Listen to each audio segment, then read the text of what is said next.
I don't date black women. Those words came out of Kim Jae-sung's mouth so casually, so easily, like they meant nothing. The Korean Mafia boss sat in his private casino, dragon tattoo crawling up his neck, jade rings glinting under crystal chandeliers, surrounded by power and luxury most people could never touch. To him, it was just tradition, just the way things were, until she walked in. Naomi Richardson, a brilliant black lawyer in a red dress that looked like it was made of fire itself. Her brown skin glowed. Her natural afro crowned her like royalty, and when she looked at him, she saw right through him. She heard what he said. Everyone did. And when he tried to approach her, tried to charm her with his wealth and power, she destroyed him with one sentence. I don't waste time with men who see me as an exotic trophy to prove they're not racist. He was obsessed, desperate. For the first time in his life, Kim Jae-sung wanted something he couldn't have. But what he didn't know, what he couldn't possibly know, was that 7 years earlier, he had rejected a business proposal from a black entrepreneur, told him he didn't trust that type of people, destroyed the man's dreams with casual cruelty. That man was Naomi's father, and his rejection killed him. Before we begin this story, comment below where you're watching from and what time it is there. If stories about karma, love, and hidden truths move you, don't forget to subscribe to the channel. The air inside the private casino was thick with smoke and the scent of expensive whiskey. Crystal chandeliers hung from the ceiling like frozen tears, casting golden light over men in tailored suits who spoke in hushed Korean and English, their laughter low and controlled. This was not a place for ordinary people. This was Baekho's kingdom. Kim Jae-sung sat at the center table, his fingers adorned with jade and silver rings that caught the light with every movement. The dragon tattooed on his neck seemed to breathe as he turned his head, its scales disappearing beneath the collar of his Brioni suit. His eyes, dark and calculating, never stayed on one thing for too long. He was a man who had learned early that attention was power, and power was survival. Hyumnim, one of his associates said, leaning closer. The lawyer from the Hun case is here tonight. Jae-sung did not look up from his cards. The one who destroyed the federal prosecutor in 3 hours? Yes, they say she is unbeatable. Everyone has a price, Jae-sung replied, his voice smooth as silk over steel, his Korean accent making each English word sound like a threat wrapped in velvet. Another man at the table laughed nervously, glancing toward the entrance. Good luck with that, boss. I heard she does not even look in your direction. And, well, she is not exactly your type. Jae-sung finally raised his eyes. The dragon on his neck pulsed. Type? You know, you always said that. I know what I said. The words came out quiet, deadly. I don't date black women. I never saw the need. Tradition is tradition. The table fell silent. No one dared to speak when Baekho used that tone. What Kim Jae-sung did not realize, in that moment of casual cruelty, was that his father's voice still lived in his throat. Every word of discrimination he had ever spoken was not his own. It was an inheritance, passed down like the jade rings on his fingers, like the dragon carved into his skin. His father had taught him that power came from purity, that mixing with those outside the acceptable lines was weakness, betrayal of blood. And Jae-sung had believed it. For 38 years, he had believed it. Then the door opened. Time did not stop. Time shattered. Naomi Richardson entered, wearing a red dress that looked like it had been stitched from fire and vengeance itself. The fabric hugged her body not provocatively, but powerfully, like armor made of flame. Her skin, deep brown and radiant, seemed to glow under the chandelier light, as if she carried her own sun beneath her flesh. Her natural hair rose in a perfect, voluminous afro that added inches to her already commanding height. She did not walk. She conquered space with every step. Her eyes swept across the room like a queen inspecting subjects unworthy of her time. And she did not look at Kim Jae-sung. She did not need to. What no one at that table understood was that Naomi Richardson had spent her entire life being looked at, but never truly seen. She had been beautiful since she was a child, but that beauty had always come with conditions, with qualifications, with men telling her she was beautiful for a black woman, as if her blackness was something to overcome rather than celebrate. She had learned to build walls so high that even she sometimes forgot what it felt like to want to let them down.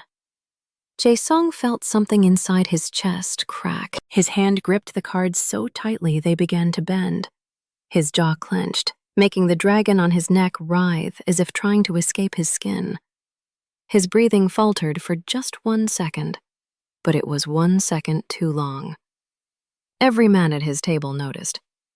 Kim Jae-sung, the white tiger, the man who had never shown weakness, the man who controlled an empire with ice in his veins, was staring at a woman he had just declared beneath him. And he could not look away. "Who is her lawyer?" he asked in Korean, his voice barely above a whisper. "Boss, you just said, find out. Now." The dragon seemed to roar. Naomi Richardson did not come to this casino to be admired. She came because her client, a mid-level financier with ties she did not yet fully understand, needed her presence at a negotiation. She had built her career on being the smartest person in every room, on never flinching, on making powerful men realize that their money and their threats meant nothing to her. She moved through the casino floor with purpose, her heels clicking against marble like a countdown. Men turned to watch her pass, but she had learned long ago to see through them, to let their stares slide off her skin like water off stone. What Naomi did not know was that Kim Jae-sung had already sent 3 of his men to discover everything about her. Within minutes, he knew her name, her law firm, her record of victories, even the case she had won just 2 weeks ago that had humiliated the federal prosecution. He knew she was brilliant. He knew she was untouchable. He did not yet know that she was the daughter of the man he had destroyed 7 years ago. Jae-sung stood from his table, ignoring the unfinished game, ignoring the confused looks from his associates. He adjusted the collar of his suit jacket, a gesture he never made, trying instinctively to cover the dragon on his neck. It was the first time in years he had felt self-conscious about the ink that marked him as what he was. He found her at the bar, standing alone, reviewing documents in a leather folder. Even in her focus, she radiated power. "Miss Richardson." His voice was silk over blades, his Korean accent wrapping around her name like something exotic, something he wanted to possess. Naomi did not turn. She did not even pause in her reading. "Mr. Kim, I thought men like you preferred company that was more traditionally acceptable." The words hit him like a physical blow. She knew. She had heard what he said. "You heard," he managed, his composure cracking at the edges. "Everyone heard. You are not exactly discreet when you declare that black women are not worthy of your attention." She finally looked at him, and her eyes were a hurricane contained in human form. "But let me guess, now that you have seen me, the rules have changed? I am the exception?" "I do not need to explain." "No, you do not need to. And I do not need to waste my time with men who would see me as an exotic trophy to prove they are not racist." She closed her folder with a sharp snap that echoed like a gunshot. "Your tattoo is beautiful, by the way. Pity the man wearing it has such limited vision." She took her drink and walked away, leaving behind the scent of expensive perfume and absolute devastation. Kim Jae-sung stood frozen. For the first time in decades, since he was a boy, being beaten by his father for showing weakness, he felt small. He felt rejected. He felt something he could not name, but that burned in his chest like swallowed fire. His men watched from across the room, stunned. They had never seen Beko like this. Vulnerable, human, desperate. What none of them understood was that Jae-sung's obsession had nothing to do with love. Not yet. It was about control. His entire life had been built on the principle that he decided who mattered, who was worthy, who belonged in his world. And this woman, this beautiful, brilliant, untouchable woman, had just told him that his decisions meant nothing to her. She had rejected not just him, but everything he believed about power. And Kim Jae-sung could not tolerate that. Over the following weeks, he tried everything. He sent flowers, rare Korean orchids that cost thousands of dollars. She returned them with a note that read simply, "Too cliched." He sent invitations to Michelin-starred restaurants. She ignored every single one. He even offered to triple her legal fees if she would work exclusively for him. She laughed in his face and said, "I do not sell myself, Mr. Kim, not even to dragons." His associates had never seen their boss like this. Distracted, obsessed, making mistakes in negotiations because his mind was elsewhere. The white tiger was wounded, and everyone in the underworld could smell blood.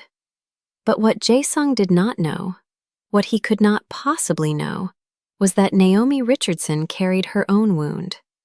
A wound 7 years old, shaped like a father's broken heart. Naomi's father had been a dreamer. Marcus Richardson had believed that hard work and integrity could build empires, that a black man with vision and determination could sit at any table he wanted. He had spent 15 years building a small chain of upscale restaurants, each one a love letter to Southern cuisine reimagined with elegance and care. He had been on the verge of expansion, of turning his dream into a legacy for his daughter. He had needed a business partner, someone with capital and connections to help him break into the Los Angeles market. Someone who controlled real estate and had influence in Koreatown, where he wanted to open his flagship location. That someone had been Kim Jae-sung. 7 years ago, Marcus Richardson had sat across from the young Mafia boss, his business proposal perfect, his projections flawless, his passion undeniable. He had shaken Jae-sung's hand with hope in his eyes, and Jae-sung had looked at him with ice in his soul and said, "I do not do business with your kind. I do not trust that type of people." Marcus had tried to recover, had offered better terms, had begged without using the word.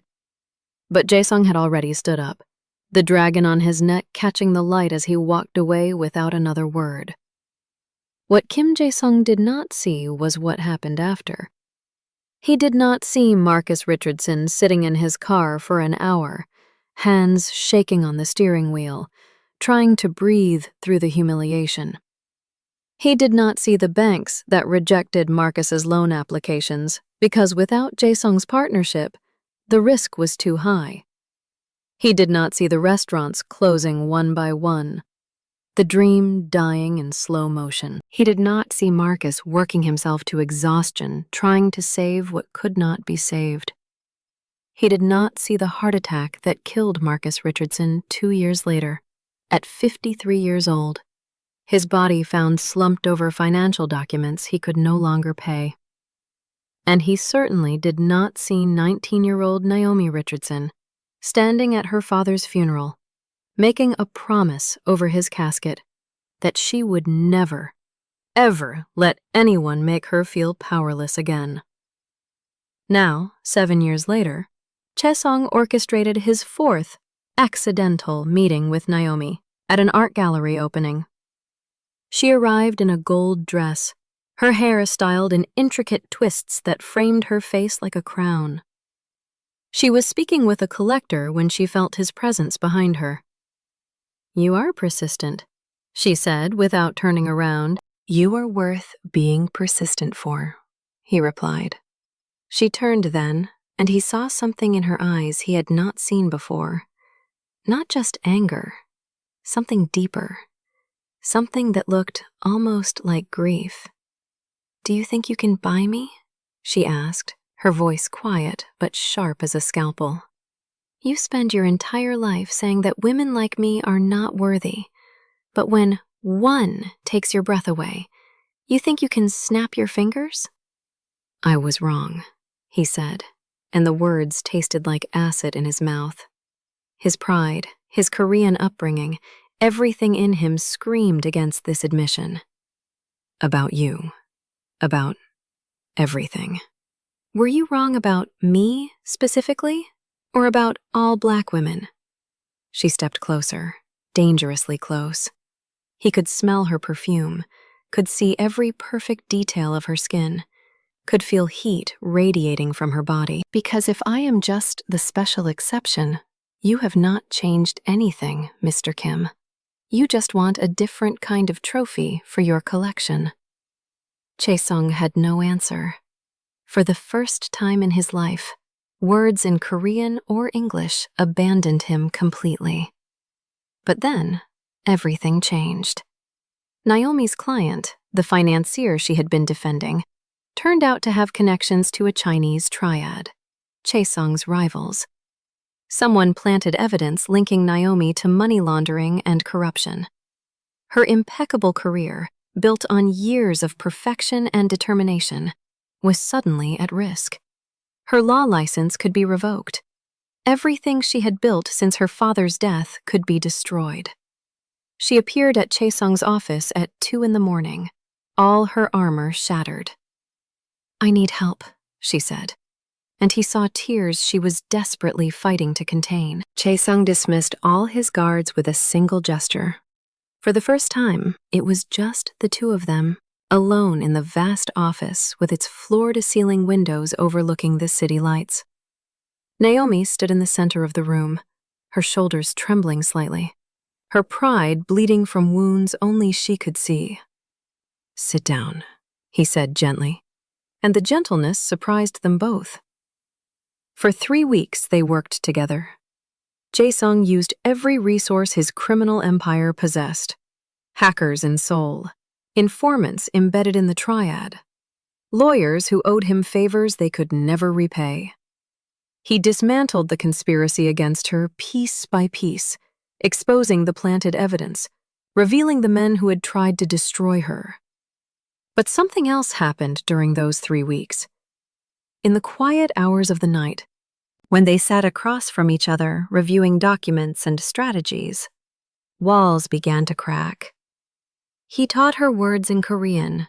She told him what it was like to grow up Black in spaces that expected her to be grateful just for being allowed to exist. He touched her hair one night with a reverence that made her breath catch, and for the first time in 7 years, she allowed someone to see her vulnerability. "Why did you say it?" she asked him one night, her fingers unconsciously tracing the dragon tattoo on his neck. "About not dating Black women?" Jae-sung closed his eyes under her touch. "My father, he taught me that men like us must preserve tradition, that feeling something real for someone outside the acceptable line was betraying blood, betraying power. He had very specific rules about who was worthy. And you never questioned it? Not until you walked into that room in a red dress."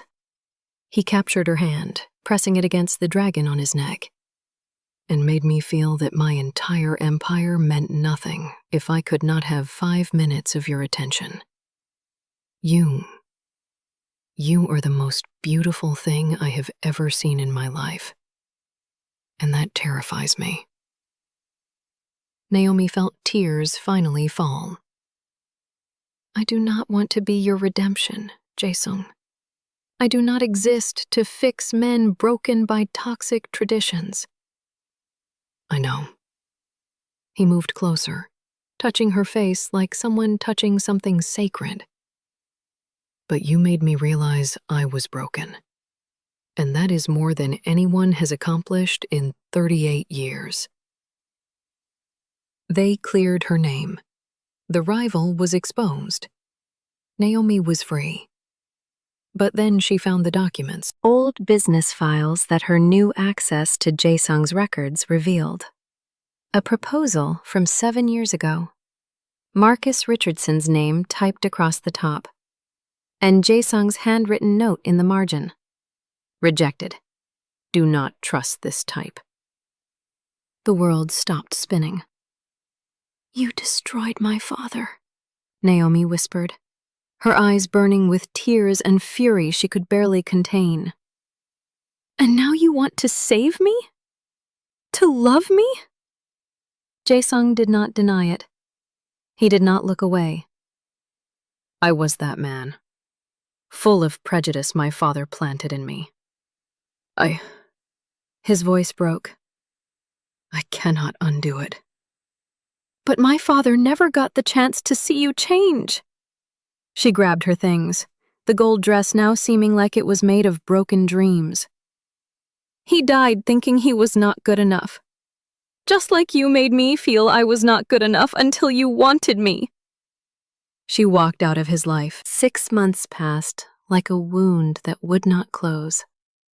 Then came the night of Naomi's annual charity gala, an event she organized every year in her father's memory, providing scholarships for young Black lawyers. She was standing on the stage, speaking about her father's legacy, when she saw him enter the ballroom. Kim Jae-sung. No guards, no display of power, just a man in a simple black suit, the dragon on his neck fully visible, walking toward her with something in his hands. A check for $2 million made out in Marcus Richardson's name to be given to the scholarship fund, and documents proving that he had tracked down every single person his prejudice had hurt over 15 years and compensated them all financially. "I cannot bring your father back," he said when she finally faced him after the event ended, his voice raw with emotion. "But I can honor his memory. And I can spend the rest of my life proving that I changed. Not for you, for myself, because you showed me I was a monster." Naomi looked at him, tears streaming down her face. "And you think money solves this?"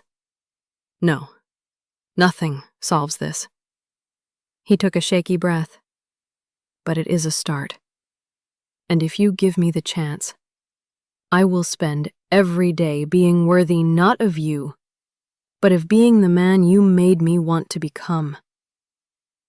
Silence filled the space between them like an ocean. Then Naomi asked, "Do you still believe in that tradition?" "No. I believe the most extraordinary woman I have ever known wears red dresses and made me question everything I thought I knew about power, beauty, and worth." She did not run into his arms. This was not a fairy tale. But she said, "You have much to prove." "I know. And I will not make it easy. I would not expect less from the woman who destroyed my world in a red dress." For the first time in 6 months, Naomi smiled. What neither of them knew yet was that redemption is not a destination. It is a journey that lasts a lifetime, walked one painful, honest step at a time. If this story moved you, pause for a moment and reflect. Have you ever been judged not for who you are, but for what you look like? Have you ever had to forgive someone whose prejudice caused irreversible damage to someone you loved? Have you ever watched someone try to earn redemption for sins that can never truly be undone? Share your experiences and feelings in the comments. We read every single one. And if you believe in stories about accountability, transformation, and the complex path to redemption, don't forget to subscribe to the channel.